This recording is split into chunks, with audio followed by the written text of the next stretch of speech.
For you have been granted the privilege, for Christ's sake, not only to believe and confidently trust in Him, but also to suffer for His sake.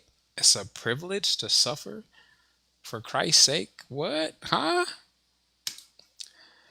That's the stuff that's not the pretty messages we like to hear on Sundays. Suffer? No.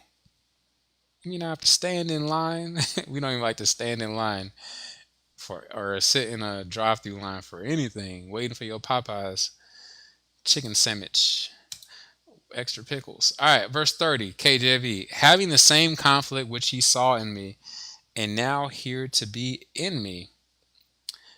Let's read that and amplify. And so you are experiencing the same kind of conflict.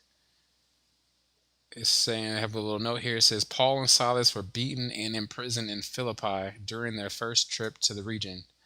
Mm.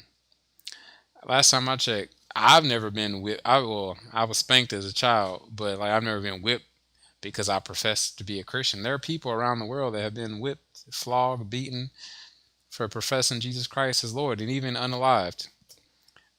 Most Christians in the United States, we at the most we had somebody come in our comment section and say some mean stuff or whatever.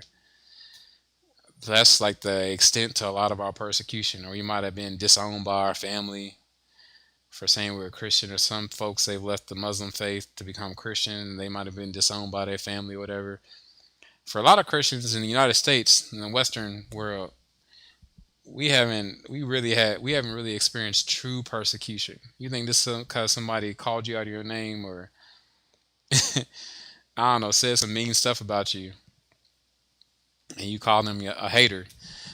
That's the greatest extent of your persecution. Or some people have more stories than that, but yeah, most of us haven't really experienced like real persecution, like being beaten or boiled alive, thrown in prison. There is this one guy here in Kansas City.